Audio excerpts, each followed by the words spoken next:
జై శ్రీరామ్. నమస్కారం అండి. 2025 జూలై మాసంలో ద్వాదశ రాశి వాళ్ళ మాస ఫలితాంశాలు ఎలా ఉన్నాయో తెలుసుకుందాం.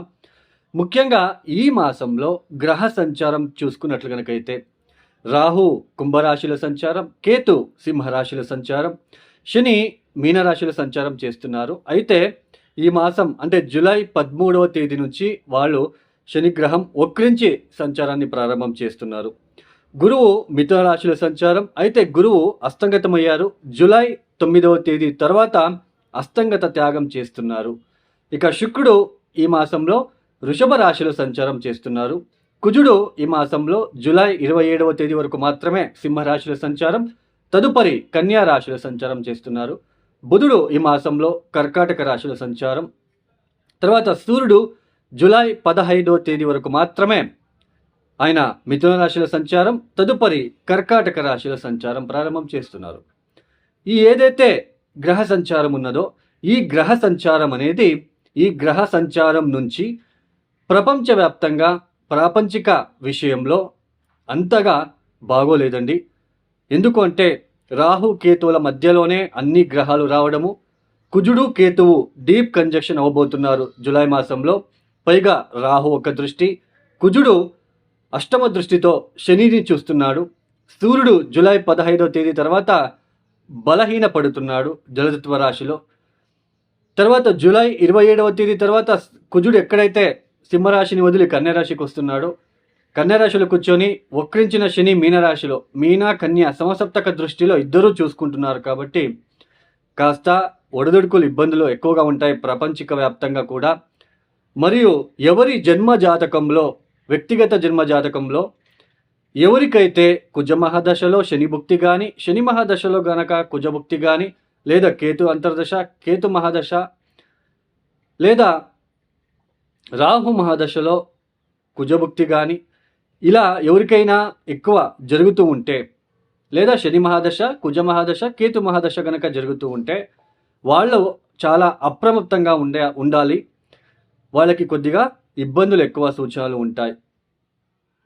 ఎందుకంటే మీ జన్మజాతకంలో దశానాథుడు ఎక్కడున్నాడో చూసుకోండి, అంతర్దశానాథుడు ఎక్కడున్నాడో చూసుకోండి. ఇప్పుడు గోచారంలో మీ జన్మజాతకంలో ఉంటున్న దశనాథుడు గోచారంలో ఎక్కడున్నాడు, మీ జన్మజాతకంలో ఉంటున్న అంతర్దశనాథుడు ఇప్పుడు గోచారంలో ఎక్కడున్నాడు, ఇవి రెండు మ్యాచ్ చేసుకుంటే ఫలితాలు ఎలాంటి ఫలితాలు రాబోతున్నాయో మనకి ఈజీగా అర్థమవుతుంది.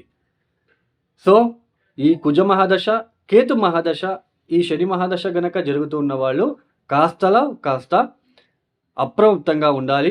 ఇన్వెస్ట్మెంట్ విషయంలో కావచ్చు, ఇక ఇతర ఏదైతే వృత్తి వ్యాపారంలో కావచ్చు, కొంచెం జాగ్రత్తగా మీరు ముందడుగు చూసుకుంటూ వేసుకుంటూ వెళ్ళాలి.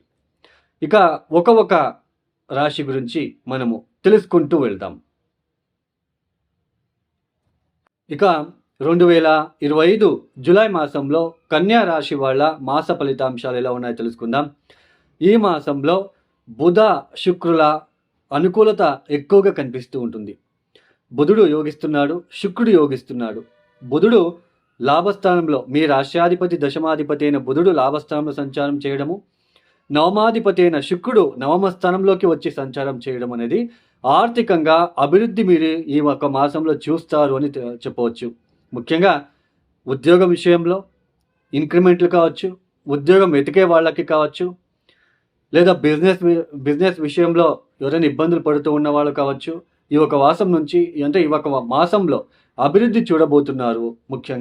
ముఖ్యంగా ఆర్థిక విషయంలో రావాల్సిన డబ్బు కావచ్చు, ఏదైనా మీరు లోన్కి అప్లై చేసినా, లేదా ఇంక్రిమెంట్లు మీకు ఇంకా రావాల్సిన ఒక విషయంలో కూడా ఈ ఒక మాసంలో మీరు అభివృద్ధి చూస్తారు. అంటే లోన్ అప్లై చేసి ఉంటారు, ఈ ఒక మాసంలో లోన్ వచ్చే అవకాశాలు ఉంటాయి. లేదా మీరు ఎవరికైనా అమౌంట్ ఇచ్చి ఉంటారు, ఈ ఒక మాసంలో ఆ అమౌంట్ మీకు తిరిగి మీ చేతికి అందడం లాంటిది. ఆగిపోయిన పనులు అంటే నవమస్థానంలో శుక్రుడు నవమాధిపతి నవమస్థానంలోకి రావడము, ఆగిపోయిన పనులు కనుక ఏదైతే ఉన్నట్లు కనుక అయితే అవి కూడా మళ్ళీ అంటే మళ్ళీ మీరు పునరారంభం చేసుకొని మీరు ముందుకు సాగే ప్రయత్నంలో అభివృద్ధి సాధిస్తారు అని చెప్పవచ్చు. అంటే ఏదైనా ఆగిపోయి ఉంటుంది ఆ పని, మళ్ళీ మీరు రీవర్క్ చేస్తారు, మళ్ళీ రీఓపెన్ చేసి మళ్ళీ దాన్ని ముందుకు తీసుకొని వెళ్ళే అవకాశాలు ఇక్కడ ఎక్కువగా కనిపిస్తూ ఉంటుంది. అయితే ఇక్కడ సప్తమ స్థానంలో శని వక్రించడం అనేది జూలై 13వ తేదీ తర్వాత ఆయన వక్రించి సంచారం చేస్తున్నాడు కాబట్టి ఈ ఒక పార్ట్నర్షిప్ బిజినెస్ విషయంలో లేదా మీ వైవాహిక జీవితంలో ఏదో తెలియని కొంచెం స్ట్రెస్ లాగా ఉండడానికి అవకాశాలు ఉంటాయండి.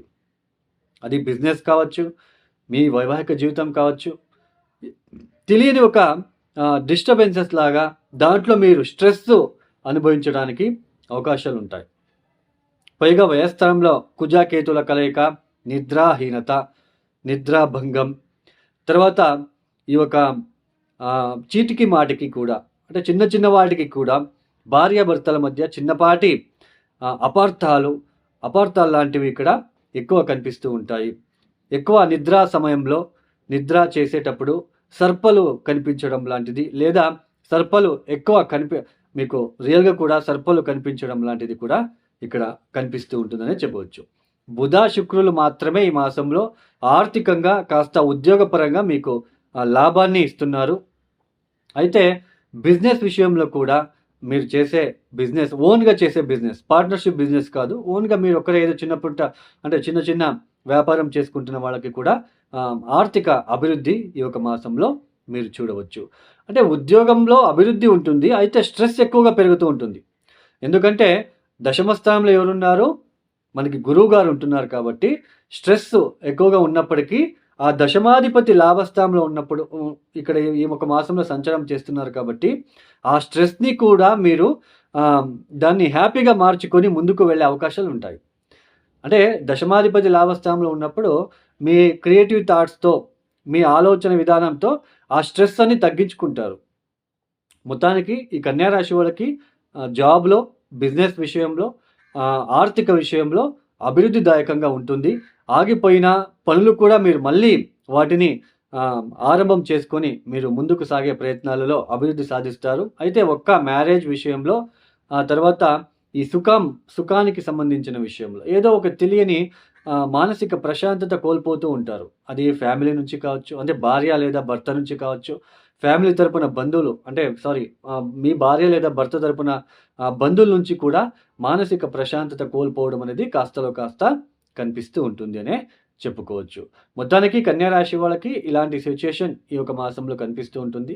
ఈ కన్యా రాశి వాళ్ళు తప్పనిసరిగా సప్తమ భావస్థిత సప్తమ భావస్థిత శనిగ్రహ దోష నివారణ కోసం తిరువనెల్లూరు ఒకసారి వెళ్ళి రావడానికి ప్రయత్నం చేయండి. లేదు అంటే మాకు వెళ్ళడానికి అవకాశం లేదు అని అనుకున్నట్లు కనుకైతే ఈ యొక్క ప్రతిరోజు కూడా మానకుండా నల్ల నువ్వుల ఒత్తులని శివాలయంలో ప్రదోష కాలంలో వెలిగించడానికి ప్రయత్నాలు చేసుకోండి. తర్వాత ముఖ్యంగా ప్రతిరోజు కూడా ఓం గం గణపతహే నమః ఈ మంత్రాన్ని, నామాక్షరాన్ని చదువుకోవడానికి ప్రయత్నం చేయండి.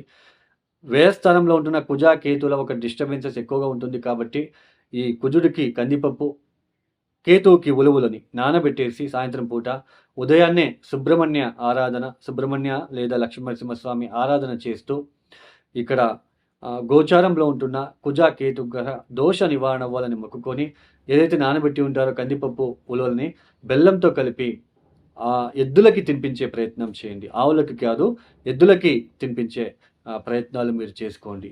ఈ యొక్క కన్యా రాశి వాళ్ళు తప్పనిసరిగా ఈ పరిహారాలు చేసుకుంటూ మీరు ముందుకు సాగే ప్రయత్నం చేసుకోండి. మీ దశాభుక్తి కూడా ఒకసారి చెక్ చేసుకోండి.